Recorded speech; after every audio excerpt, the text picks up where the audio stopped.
morning, everybody. Andrew Champagne here alongside JD Fox for a special live edition of Champagne and JD.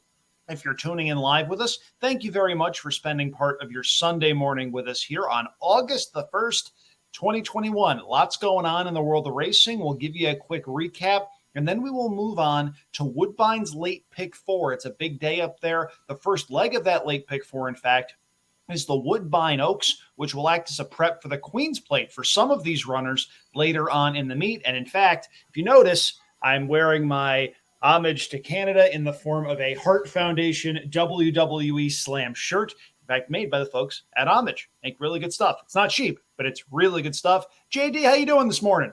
Good, and I agree with you.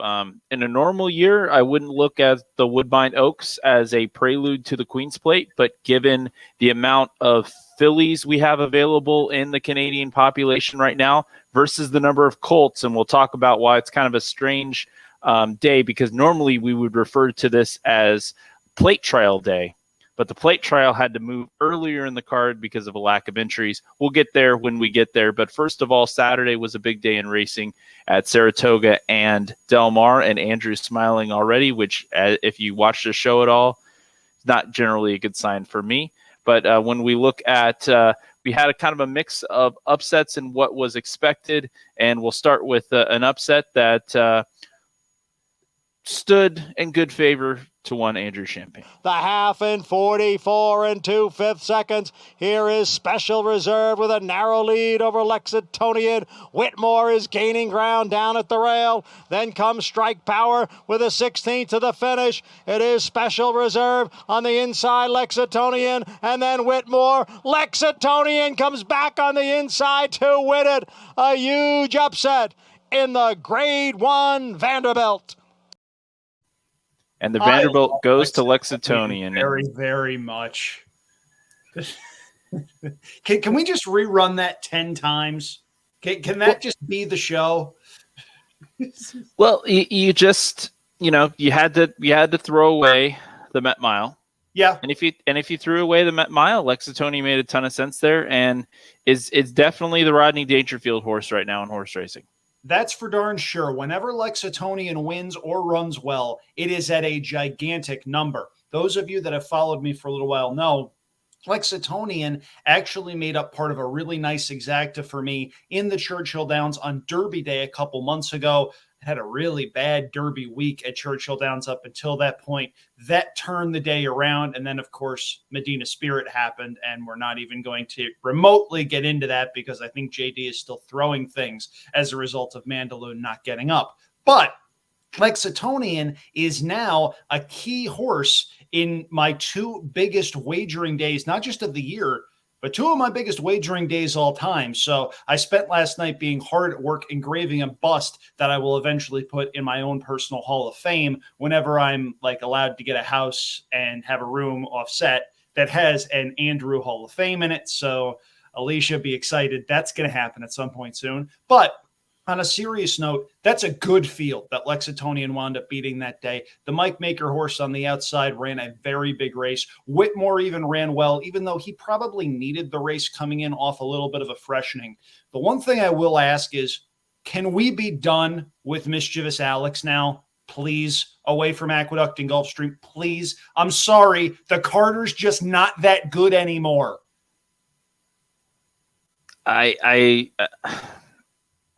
I tried to understand as well the placement of that horse. I mean, I can't look into that run too much because I'm going to say things that might anger some. Don't get fired. But it was certainly a unique position for that horse to be in. I don't know if we saw the best of that horse, but again, it does seem to be a very horse for course, and Saratoga is not one of those courses. No, that's for sure. And Saratoga is a far different surface than you'll see even downstate at Belmont Park. But one of the things that I have stressed is this past winter, Aqueduct was just plain quirky. And you need to take what you see there with a grain of salt, although that meet did feature a horse that is in JD's personal horse racing Hall of Fame that I'm sure we'll see in big spots at some point down the road. Yeah, once Aqueduct opens back up. Yeah, absolutely. That's perfect. Yeah, he'll clean up there. But on a serious note, that, of course, not the only big race on the Saturday program. We saw the Grade 2 Jim Dandy. Let's take a look at that stretch run now, please. Less than 3/16 to the finish. It is Essential Quality in front. Keep Me in Mind and Mask Parade as they move for the 16th pole. Essential Quality challenged here by Keep Me in Mind. Keep Me in Mind and Essential Quality. They battle it out in the Jim Dandy Stakes. Essential Quality won it. Essential Quality by a neck. Keep Me in Mind was second, and Mask Parade finished third. The mile and an eighth in 1 minute 49 and 4/5 seconds. Essential Quality coming back a winner in that particular race was very, very wide around both turns. You could tell that jockey was riding with a lot of confidence. And as someone who singled Essential Quality in a pick 4 that you may or may not have seen, that was one of those times where you're going, you better be right. You better be right. And he was, albeit barely.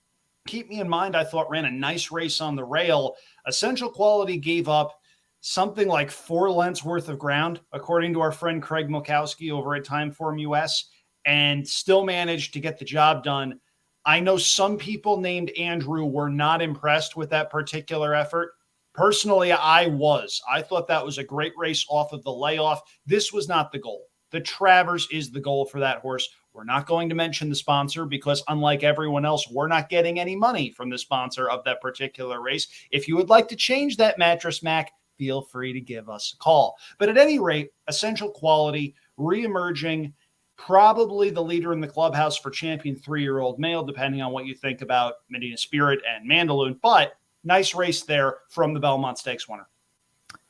If you followed the show for very long, you know that at one point I was the president of the Keep Me in Mind fan club, and I'm glad I had gotten off of that bandwagon, because if I had placed any sort of wager on Keep Me in Mind there and lost like that, where you get the perfect setup, Essential Quality has to make up so much going outside and still gets up at the end to beat you. I would have been beside myself, because that. Obviously, I mean, Keep Me in Mind ran a great race, but Essential Quality is just the class of the division right now. Point of order. If you had been behind yourself, would that mean that there would be 2 of you? That's a scary thought for everybody. Indeed it is, although we would never have to struggle for a third guest. Yes. Now, speaking of scary thoughts, it's something we have happen every couple months on this show. Go ahead, Ant. Oh, hey. You skipped me. Yeah, I did. You skipped me, damn it. Yeah, so that was a graphic? Yeah, that was a technical mistake on my part, it appears. So go ahead and give go ahead and give the victory lap here. Okay, so I mentioned this pick 4 ticket earlier, and it was a case where I played a $12 ticket. I singled Essential Quality, and I included a couple of prices, but at the same time, when you have a horse like Essential Quality that is 1 to 5 and that should be every rational handicapper single, you're not thinking it's going to pay a whole heck of a lot. Lexitonian winds up winning the Vanderbilt. That changes everything. Lexitonian wins the Vanderbilt. Essential Quality wins the Jim Dandy. Channelmaker does not fire in the Grade 2 Bowling Green, but my second choice, Cross Border, did. And Cross Border may be the ultimate horse for course at Saratoga. And we probably should talk about that at some point, maybe in the final thought segment.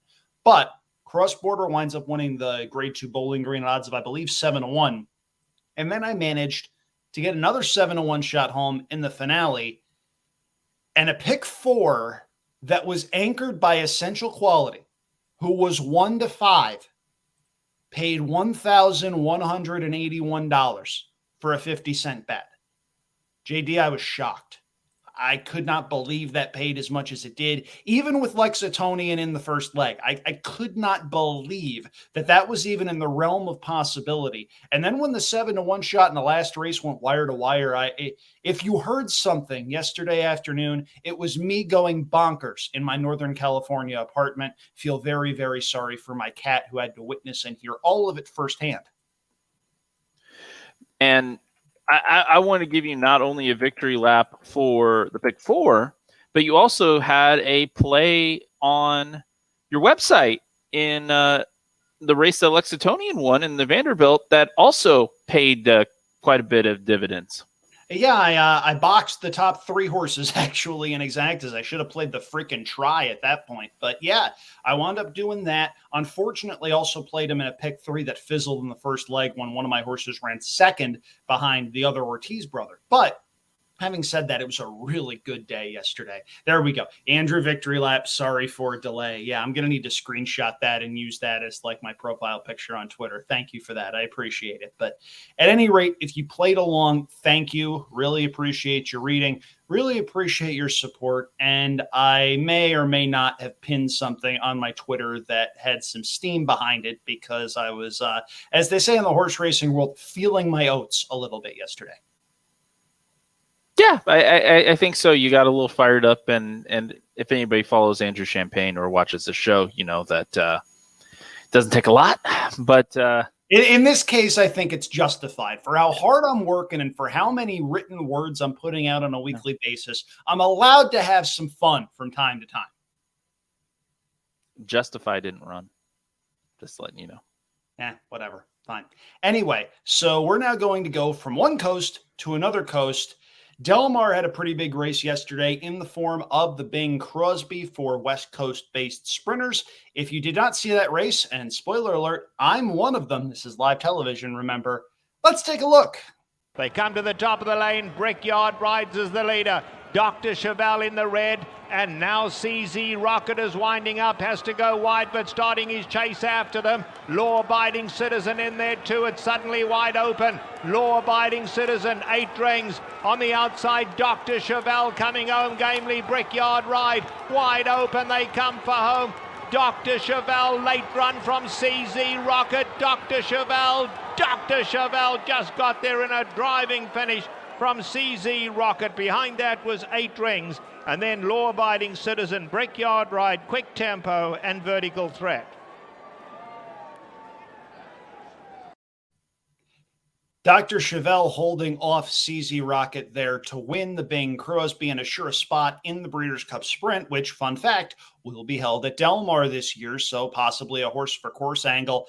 Very exciting finish, and I got to tell you, even though he's probably on the downswing of his career, it does feel nice hearing Trevor Denman call a race, even if he's doing things like calling Brickyard Ride, Brickyard Rides. There's just something about that voice that never gets old. No, and you have to get excited when you have a finish like that in a big race at Del Mar. And Dr. Chevelle for Mark Glatt with Flavian Pratt aboard.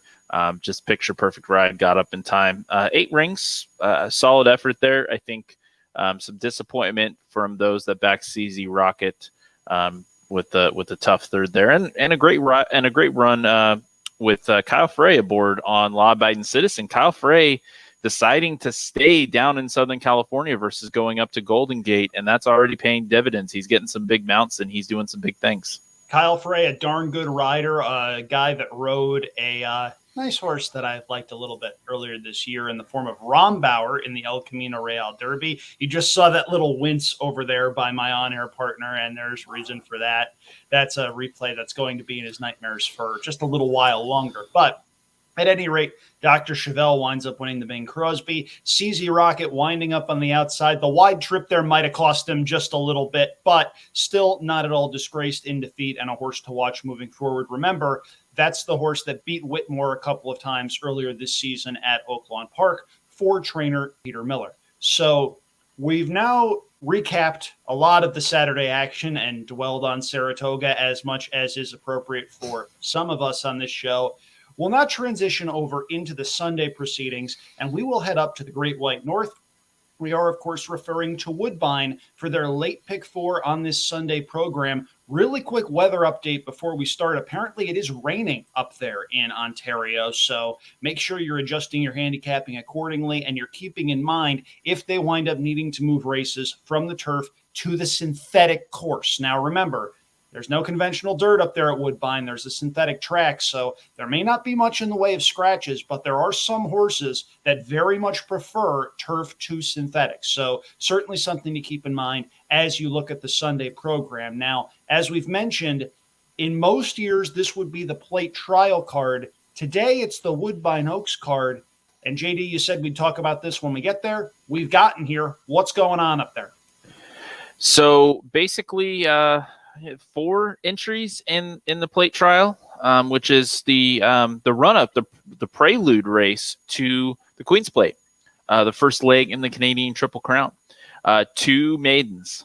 It drew very tough, and there's some reasoning behind it. And saw Woodbine management get all over it and say, "Hey, a lot of our good colts aren't here right now because of the delayed start to Woodbine's season.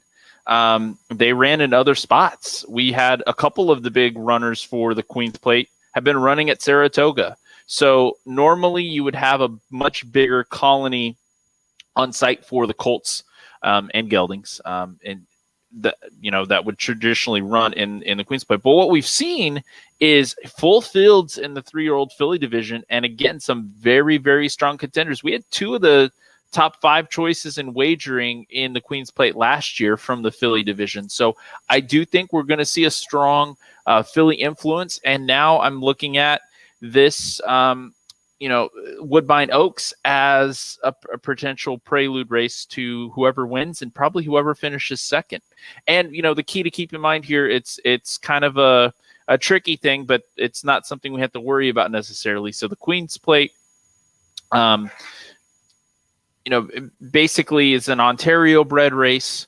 The Woodbine Oaks is a Canadian bred race, but luckily all of the contenders in the Woodbine Oaks are Ontario bred, not just Canadian bred. There's nobody from, no runners from Manitoba or British Columbia this year. So anybody that wants to make that path, if there's an upset or a big runner, they can make that path into the Queen's Plate. I have an update from our good friend Jeff Bratt, the turf conditions. And right now, both turf courses are firm. EP Taylor is firm, going stick 11, racing in lane 2, and they just rolled lane 2. Interturf firm, going stick 12.3, racing in lane 1. Lane 1 was rolled this morning. That's 45 seconds ago. So hopefully it looks like rain's clearing out of the area. It shouldn't be an issue. I will say, generally speaking, the outer turf would be the one that I would say would be in jeopardy with a quick storm. The inner turf tends to drain a little better. And again, they have 2 turf courses there, which are completely separate from each other. You hear often, 2 turf courses, and they're basically just one course combined. No, at Woodbine, the main course, the outer course, is a turf course. Then you have the synthetic course. Then you have the inner turf course. It's one of my favorite layouts in the United States or Canada. And we're looking forward to a big card. So the plate trial is early on in the card. We're going to focus on races 8 through 11 in what should be a great pick 4 sequence. Now, remember, with this pick 4 sequence up at Woodbine, they do things a little bit differently. It is a 20-cent minimum bet. So you can get a lot of coverage for not a lot of money. And in sequences like this, where there are some big fields and very little in the way of short-priced favorites, that makes for a really fun ticket because you don't have to spend a lot of money to be able to get meaningful coverage. My ticket, in fact, goes for less than $20. So it's that kind of sequence where you don't need to invest a lot of money and you could be in line for a nice score if even just 1 or 2 favorites wind up not winning. So it's a really good card. And we have some early scratches already. So I'll tell you this, both of our tickets just got cheaper. Ooh, okay, great. What scratches do we have? Just so we'll go when we get there. They're in races 10 and 11. So when we get there, we'll go over them. Perfect. Yes, and I can see why you waited because they're actually, believe it or not, for those that follow this show regularly, we don't have much in the way of common opinions. We have a common opinion, and if he's saying both of our tickets just got cheaper, I've got a feeling what's going on. So that's called foreshadowing, kids. And this is called the $500,000 Woodbine Oaks. 3-year-old fillies foaled in Canada, going 1 1/8 over the synthetic main track. We've got a field of 10 runners signed on. Your 2-1 morning line favorite is Lorena. Lorena, a winner of 3 consecutive races, trying 2 turns for the first time, however. Meanwhile, if you're a fan of the Mark Casse barn, he's got 2 in here, including the second choice, number 1 Curlin's Catch, who will break from the rail, of course, because it's the number 1 post position, and I just said the same thing twice. At any rate, JD, who do you want to kick this off? Because you've got both of our tickets up. Go ahead, Andrew. Okay, so I think this race is a little bit more wide open than the morning line. I'm using Lorena, but by the same token, I don't think Lorena is a cinch in here. Based on figures, she fits, but it's not like she towers over the rest of the field either. And if you want to put together a ticket that doesn't have Lorena on it to try to knock out some tickets early, I thoroughly understand that. For me, I took some stands elsewhere. So Lorena is a use for me here. I'm going 3, 4, 9, and 10 in this particular spot. And my top selection is actually number 9. I really hope I'm saying this correctly. Il Malocchio from the Martin Drexler barn. You look at this horse's races from last year. This filly did some things that were pretty difficult to do. Winds up going 1 mile and a 16th as a 2-year-old. And at Woodbine, that's not necessarily common. A lot of 2-year-olds will just go one turn and then either go south to Gulfstream or be put away for the winter. But this one won a stakes race going 7.5 furlongs on the turf course at Woodbine. I believe that's the inner. And then went 2 turns in the Princess Elizabeth, ran a pretty decent second in that particular event. They shipped Il Malocchio down into the United States for 3 starts, wound up running 3rd in the Suncoast Stakes at Tampa, but otherwise a little bit of a disappointment. Comes back to Woodbine, and I think you can toss the Fury Stakes because she was dead last in a race that didn't have a lot of pace early on. You see 7 furlongs, you see 23-2, 46-4, and I also see that maybe that horse just needed a race off a little bit of a freshening. I think Il Malocchio moves forward in here. She's shown she can get 2 turns pretty effectively. Love the fact that Patrick Husband sees fit to ride back for a pretty high percentage outfit. 3, 4, 9, and 10 for me. Lorena, I think, can win, but at her likely price, I think that's a little bit of an underlay. And I am also not using number 1 Curlin's Catch, who I just think is better on conventional dirt than she is on synthetic. She is 0 for 3 on the synth, is another one that rated in the Fury, closed a little bit to be 3rd. But I see those 2 races last year going 2 turns here, and I don't see anything that's overly impressive, despite the fact that this pedigree says she should eat up 2 turns. I just think she's better on dirt, and if she gets bet down at all from that 3-1 price, I think that makes her a complete toss. Yeah, I think it's very interesting, this race and the race shape, because we do have some horses that have a lot of talent that are doing something for the first time. And I'm speaking, of course, of Lorena and, of course, my top pick, which is the 2 Jilly Marie out of the Katerina Vasilieva barn. And really what I like about the 2, and I've liked her since the maiden debut, this is a try-hard filly. This is going to be the smallest filly in the field. She's very tactical. She can be on the lead. She can sit off and chase. Steve Baines had a great relationship, has been the only runner to, or the only jockey up, and that's in any sort of workout, any sort of training. And this is a great human interest story. And I know this is a gambling podcast, and Andrew's going to kill me for a human interest story here. But Kevin Drew, the owner, this is the first racehorse he's ever owned. Brian Wright, the breeder, is his neighbor. He went to a sale and bought his neighbor's horse for $11,000. And there's more to say about the horse. So Jilly's Cape, the dam of Jilly Marie, unfortunately passed away as part of the birthing process of Jilly Marie. So this is an orphan foal, $11,000 sale purchase that already won a 6-figure stake last year at Woodbine. Is a perfect 3 for 3 and is definitely the local sentimental choice at the 8-1 morning line. But it's not just a sentimental choice here. This filly's got a lot of talent, and what she lacks in size, she makes up for in heart. And we've seen heart play big at Woodbine recently. The mightier your heart, the better.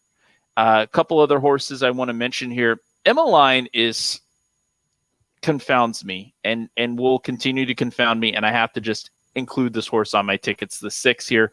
It's a 0 for 5 maiden, but has ran huge in some spots. The big 1 mile and a 16th stake at the end of the Woodbine season for 2-year-olds, the Princess Elizabeth. This horse finished 3rd, right behind your top selection, Andrew, but ran a solid race and basically found the rail and tried to get up in time and couldn't make it happen, but has been just there. And Miss Marie, the 3 just broke a maiden, and Emmeline lost by a neck. She could be a hanger here, but she's got good races with good figures going a mile and a 16th. So I think a mile and an 8th should not be an issue here. And, Curlin's Catch, you mentioned trying to look at the Suncoast for your top selection, as something that, is a learning experience. Well, Curlin's Catch beat that horse by over 5 lengths in that race. Now, again, Curlin's Catch has yet to prove it on the synthetic, but sometimes talent rules all here, and you can make an excuse first off a 3-month layoff last time out for Curlin's Catch, losing to Lorena in the Fury. Also, as you mentioned, it was kind of a weird tactical race, so tough to take out a lot from a horse that's normally on the pace in Curlin's Catch, really being off the pace for the first time at Woodbine. We'll see what happens. I'm going 5 deep here. Jillian Marie is my top selection. And we will go to leg number 2, which is going to be our other stakes race of the sequence, which is the Grade 2 Royal North Stakes. This is for fillies and mares 3-year-olds and up, going 6 furlongs on the EP Taylor turf course. And we have a lot of invaders in this race. Change of Control is going to be your morning line favorite, 9-5, with Patrick Husbands up for Michelle Lavelle, and Mark Casse with a couple runners here, Jeannie B and Lady Grace. Antonio Gallardo, one of the new jockeys to the jockey colony at Woodbine. Woodbine, again, as always, has one of the top jockey colonies in the country. And if you get a multi-time winner of the leading jockey title at Tampa Bay as part of your jockey stable, things are going well. But again, this race is interesting because we agree, and I picked the wrong thing. I'm sorry. We don't agree in this race. We agree in the next race. But we agree a little. We agree a little. We like Lady Grace. 12-1 morning line for Cassie with Kazushi Kimura aboard, coming off the 3-month layoff and a not so great performance in the Unbridled Sydney. But you look back at last year's Royal North, of course, this is the defending champion of this race, won by 3 1/4 over Eye in the Sky and Bohemian Bourbon. This is definitely a horse that does her best running on the turf course at Woodbine, and but has some wins elsewhere. Has a couple good wins at Gulfstream Park last year. I think just really getting the campaign started. Only 1 start so far in 2021. Don't think you can leave this horse off. My top selection is actually going to be the 2 Jeannie B. So I'm definitely going with the 2 Cassies here with the aforementioned Antonio Gallardo up. This horse ships in from Belmont. Just had an allowance score on May 28th, but has been at Woodbine training, basically up, ready for this race since late June. This is definitely a good spot for this horse that seems to love the cut back to 6 furlongs. They were trying some longer races on the initial ship over after basically this horse ran in sprints in England. Back to sprinting, I think, is where this horse is best. And Amalfi Coast, I think, is the best of the local horses here that is just tried and true at Woodbine. A good third in the Whimsical behind Boardroom last time on the synthetic. This horse has shown some glimmers in the in turf racing. I think the race last year in the Nassau, obviously that was going a mile, but a race of that quality puts Amalfi Coast right here at 6 furlongs, and I think Amalfi Coast is better at 6 furlongs. Anyway, so I am 1, 2, 3 here in race number 9. Andrew, we agree on Lady Grace, but you like another long shot according to the morning line on your ticket in Sister Peacock. Long shot in quotation marks. I got to say this here. I have a lot of respect for morning line makers everywhere. It is not an easy job. It is a job where if you do it right, no one says anything. If you do it wrong, everyone jumps down your throat. I hate this morning line. Change of Control may go favored, yes. Lead Guitar at 2-1, I don't think so, coming off of a very long layoff for George Weaver. That horse might get bet a little bit, but I'm seeing the defending champion in this race, a horse that is 2 of 4 with a third over this turf course. And one of those wins, again, being this race last year at 12-1 for Mark Cassie and Kazushi Kimura. That horse is going to be half that price if we're lucky. Lady Grace is my top selection. I think you could throw out the race at Churchill Downs last time out. Very, very clear that horse needed that race. Change of Control may very well run well in here. Fun fact, she is your reigning, defending, undisputed Intercontinental champion. The last race, of course, the Grade 3 Intercontinental at Belmont Park. 3 starts back, she won the Giants Causeway at Keeneland over yielding going. And if the rain picks up, I don't think it's going to hurt her. She wants a little bit of cut in the ground, and that's fine. Change of Control may very well win. I just don't think she should be 9-5 in here. Meanwhile, number 6, Sister Peacock, is an example of one of my favorite handicapping angles, a thing that I call the toss 2. The race 2 starts ago in the Ontario fashion. She was up on a very fast pace, faded very quickly. Safe to assume something went wrong. Is off from September to June. Didn't make the lead last time out in her first start back. Now, it's entirely possible that at age 5, she's just past her peak and is going downhill. I understand that. But she has back races in 2019 and 2020 where she has shown world-class early speed, including this race last year where she went the first half mile in 43 and 2. If Sister Peacock gets her preferred trip, I think there's a chance she'll get very comfortable.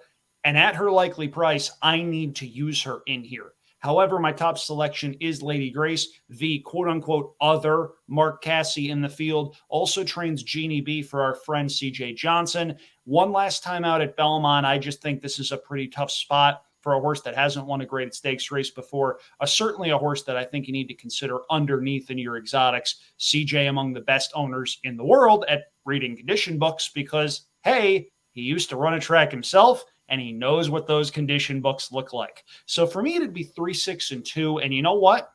If my ticket's getting cheaper, I'd probably throw the 2 in. That would probably be the adjustment that I would make. As we move on now to race number 10, and I'm very curious to hear about what happened here. If you're just tuning in, there were some late scratches here, and apparently there's one here in an optional claiming event for 3-year-olds and up, going 5 furlongs over that inner turf course. One of the reasons they have the inner turf course is so they can run these 5 furlong races. If they tried to run those 5 furlong races over on the E.P. Taylor, they'd probably be starting on the turn, and that would be pretty disastrous. But, JD, who's out of this race? The 3 Alacritius. Okay. That's it? Out of this race, yes. You said our tickets got cheaper. They did. There's still another race to come. Well, but we didn't use Alacritius. I thought we were both going to be down to a shared single. And the reason I say that is because there we go. We're both using 1 and 6 in here. Again, this never happens. Ever. It never, ever happens that the two of us see a race in exactly the same fashion. So if you're tuning into this on Sunday, August 1st, you are seeing YouTube show history here in the fact that we are both using number 1 Celebratory and number 6 City Boy. City Boy is the 2-1 morning line favorite. Makes a lot of sense. Has a lot, and I mean a lot, of back class. If there's any concern, it's that the horse hasn't been out of the barn since October 18th. But in looking at the work tab, I think this horse may well be ready to run. Also, though, I need to use Celebratory. Breaking from the rail, has won 2 in a row, and certainly looks like the main speed in this race. Inside speed on that inner turf course is deadly when a speed horse is left alone, and I think there's a chance Celebratory is just fast enough to sit that trip. 1-6 for me. Celebratory is 6-1 on the morning line. I think that's coming down a little bit. I think you'll see 7-2, 4-1 on that kind of horse, especially since it sure seems like he's turned a corner from age 3 to age 4. Yeah, and really the 2 horses we have here could not be, I mean, they could not be any more different in terms of their career so far. So we've got the 4-year-old gelding in Celebratory, who was an 0 for 10 maiden when this year started, has had 2 very impressive wins. Really, light bulb angle definitely coming in. And I think part of that too has been Justin Stein has been the jockey for both those. The first time that Justin Stein, last year's leading rider at Woodbine, gets aboard. So very interesting there. City Boy, I mean, 7-year-old gelding has ran against some of the best horses in Canada. You look at the past performances and you see a lot of familiar names, including,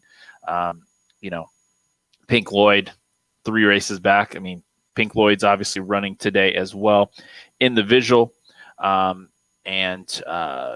at near the end of probably one of the greatest Canadian horses of all time's career in Pink Lloyd. But, you see that and only losing 2.5 there in the visual last year. Very interesting. And you go back to even the, 2-year-old campaign, 3-year-old campaign. I mean, this horse has been facing the best of the best. 8 second-place finishes out of 21 starts. Does have 3 wins and 3 third-place finishes.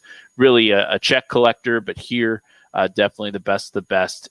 Always seems to be against graded stakes company. This is the first try of the year and going against an allowance field with a lot of conditions, but there's conditions that fit here. Have not won a race since August 1st, 2020. And you look back and City Boy fits that condition. We have a lot of conditions in this race. Yeah. But boy, do we have conditions in race 11. Now, one thing really quickly here. You mentioned Allowancse was a scratch. Who trains Allowancse? Allowancse, of course, is out of the barn of Ashley Brenhas. And who owns Allowancse? Allowancse is owned by Colebrook Farms. Who trains Celebratory? Celebratory is trained by Ashley Brenhas. And who owns Celebratory?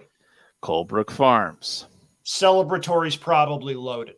Just saying. A lot of times when something like that happens, it's a clue, and you should treat it as such. You mentioned, though, a lot of conditions in the payoff leg and the Sunday finale by extension. Race number 11, 3-year-olds and up going 7 furlongs on the turf course.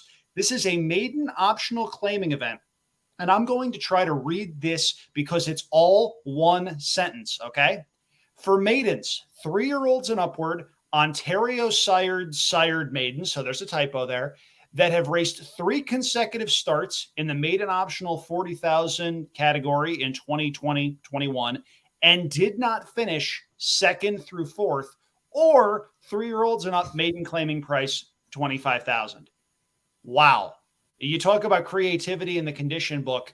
This is an example of that. And you know what? Credit to them. They got a full field of 14 runners, at least before scratches. JD, who's out? The 11, Liverpool Man, and the 14, Verrazano Narrows. Oh, 2 of my horses scratched. Okay, that brings the cost of my ticket down pretty considerably here. As you will see when you come back to us, 11 and 14 are out. So instead of going 6 deep in a 14-horse field, I'm going 4 deep in a 12-horse field, and that brings the cost of my ticket down. Gosh, I need to do math. I was told there would be no math. Anyway, 4, 8, 9, and 10 for me in here. Just based on numbers, Union Colonel, horse number 4 in the program, is the horse to beat.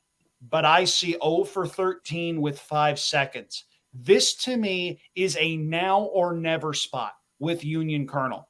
Out of a good barn, gets a good jockey, has been competitive against probably better fields.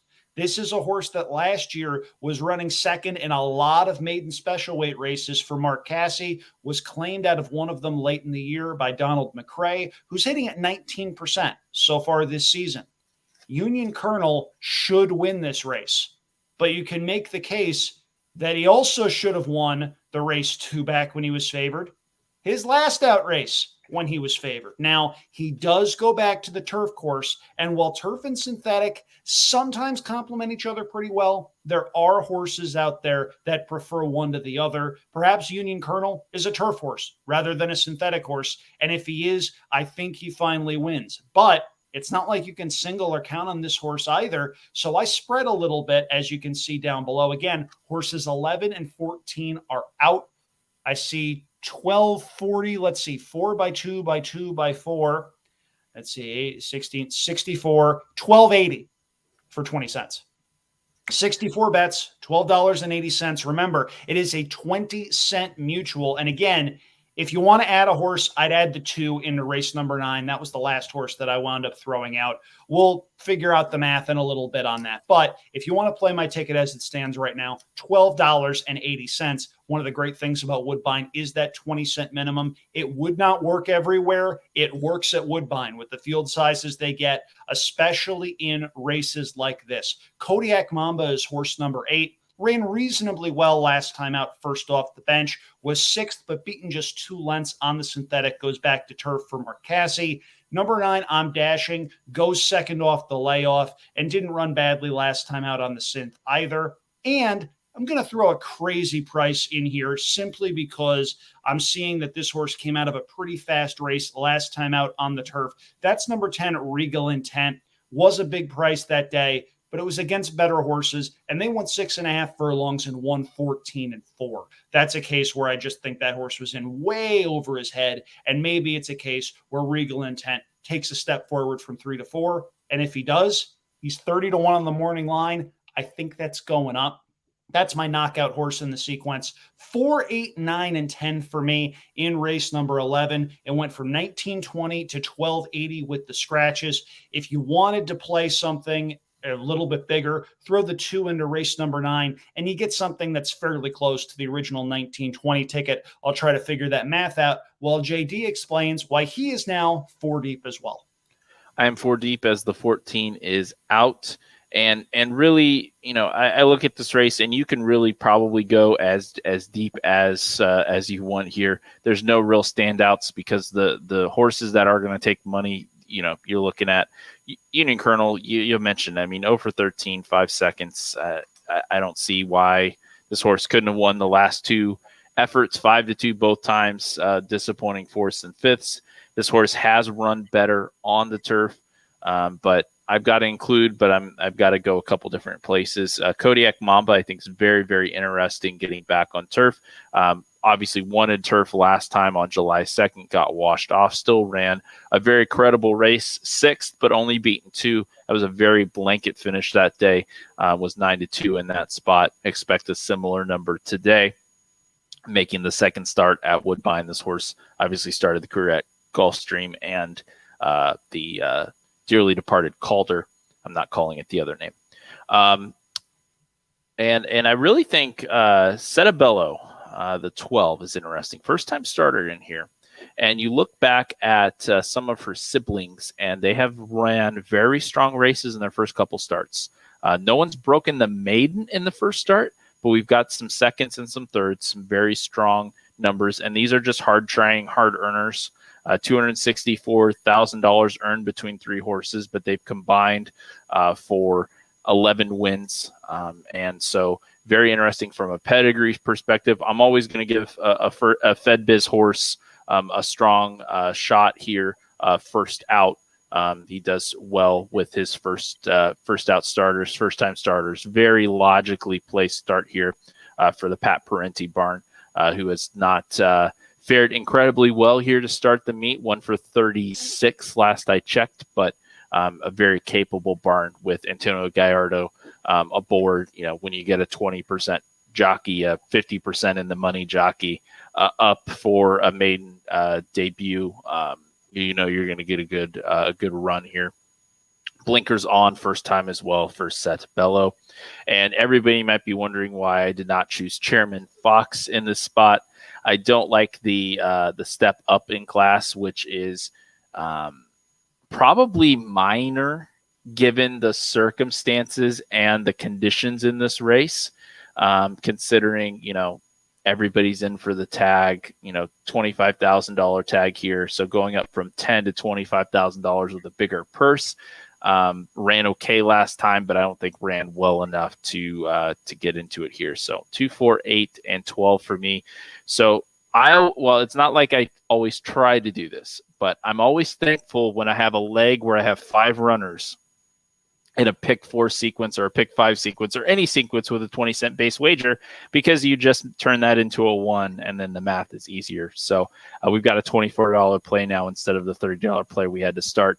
5 by 3 by 2 by 4 for me in the late pick 4 sequence at Woodbine, Andrew.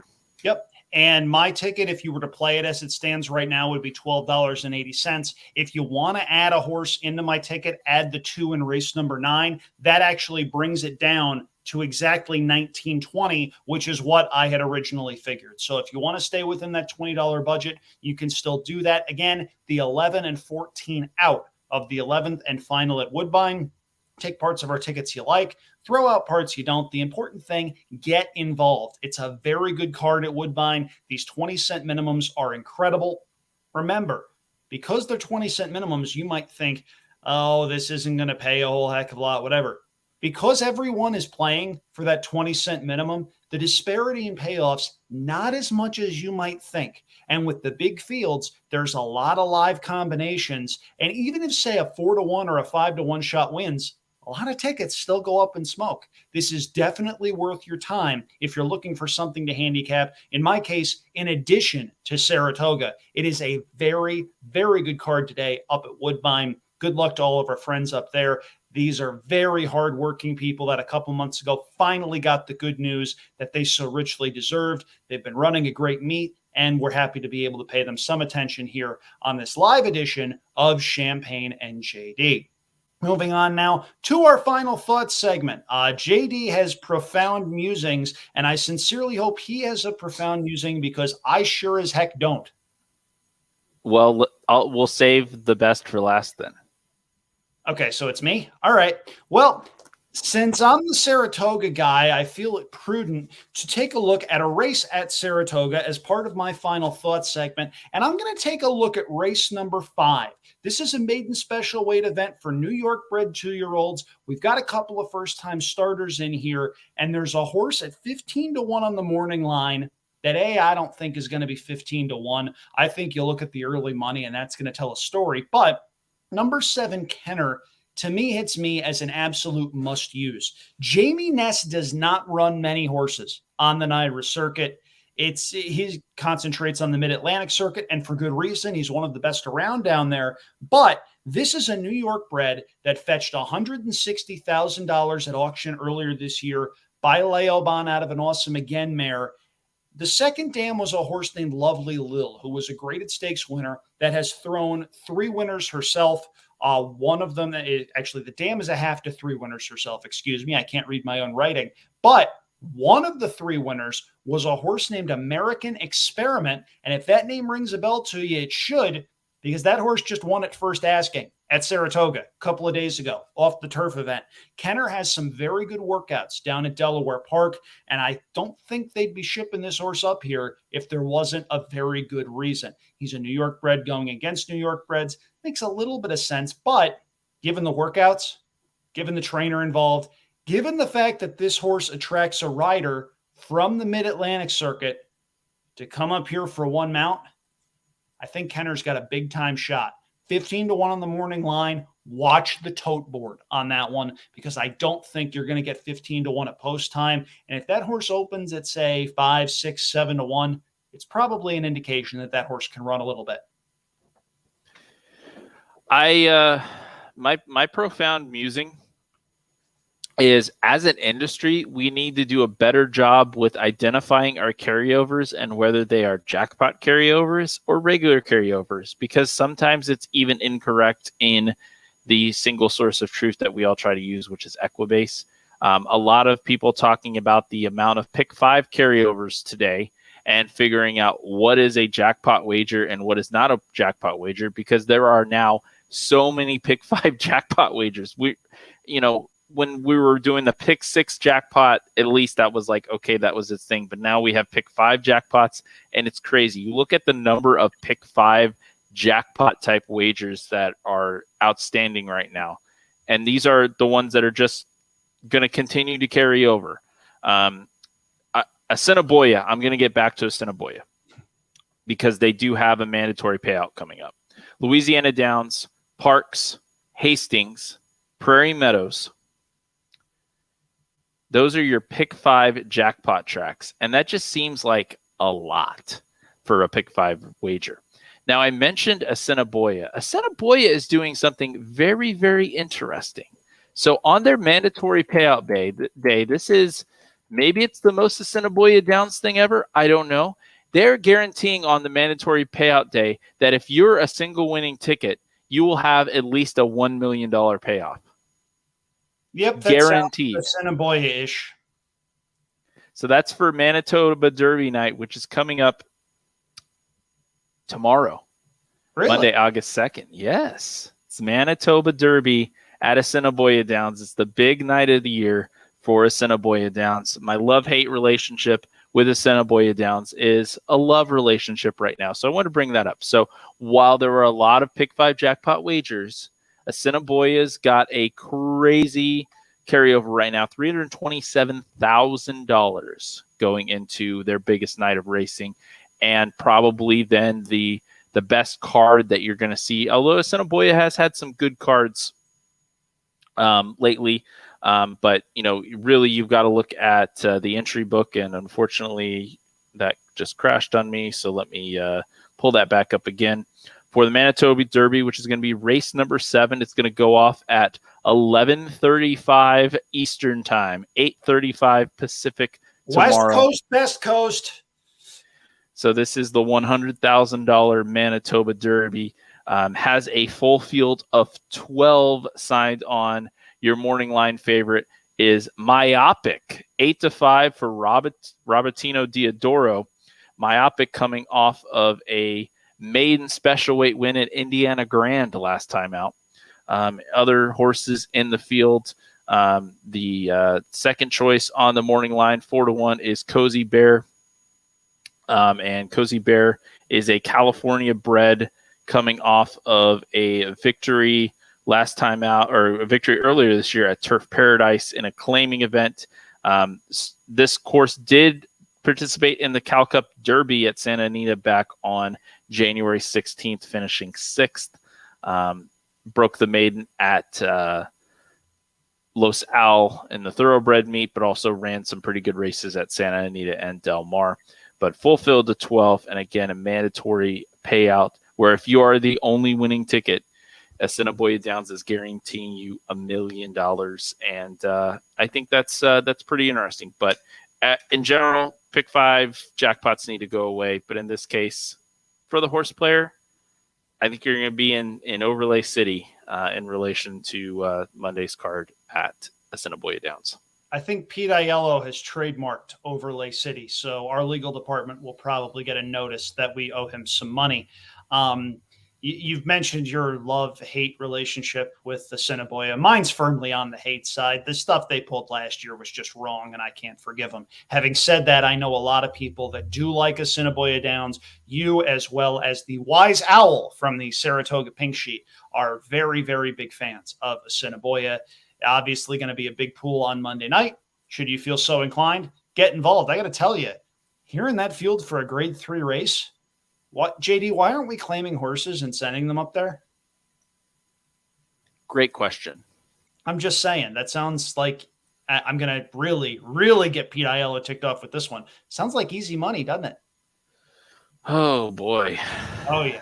Oh, yeah. And I haven't even brought up his favorite horse of all time, and I'm not going to because I don't want him getting even more mad at me than he probably already is. At any rate, that seems like as good a note as any to end this week's edition of Champagne and JD. If you like this special live edition of the show, go on to YouTube, hit that subscribe button so you don't miss any of our weekly updates. We should be back to a fairly normal schedule at some point in the very near future. We had a couple of audibles that we needed to call over the last couple of days. But if you like what we're doing, subscribe to the YouTube channel. If you like what I'm doing at Saratoga, AndrewChampagne.com has daily analysis, selections, and bankroll plays. I'm also freelancing for several outlets and just in general, wearing my keyboard out very, very, very quickly. By my calculations, I'm writing something like 11,000 words a week. Just saying, the whole outwork everyone shtick that I do on Twitter from time to time, that's not just a ripoff of Christian Cage, and it's not just me blowing smoke. When you look at something I'm doing, you're seeing the product of a lot of hours of work. At any rate, thank you for following along with this edition of Champagne and JD. Best of luck if you're playing along at Woodbine, Saratoga, Del Mar, Assiniboia, some county fair close to you. The important thing, get involved in those pools, support our industry in the ways that you know how to do, and make some money along the way. For JD Fox, I am Andrew Champagne. Thanks again. And JD, hit him with the catchphrase, shall we? Well, I'm going to first say, be sure to catch me live on ABR for Woodbine Live today, starting at 4:30 Eastern. 4:30 Eastern time. We're going to be covering the Woodbine Oaks and the Royal North and maybe more. We're going to have the races live. It's in partnership with Woodbine. It'll be myself, Ellis Starr, Dan Torgman, and our good friend Ren Carruthers. Hi, Ren. And we'll have some more special guests as well. So that'll be on all of the America's Best Racing channels, YouTube, Twitter, Facebook. Wait a minute. The name of the outlet is America's Best Racing. Where's Woodbine? Woodbine is in Canada. Someone's got to point that out. I'm doing my job. Okay. Well, it's we're gonna have the races and the race calls. So if you're wanting some coverage, we'll have Robert Geller and all of the pageantry at Woodbine, but we'll also have our opinions as we watch the horses go around prior to the races, and we're gonna try to make you some money so you can play the biggest pick 5 you can at Assiniboia Downs tomorrow. You have fun with that one, JD. All right, everybody, stay safe, stay off the beaches. Have a good one, everybody. Bye-bye.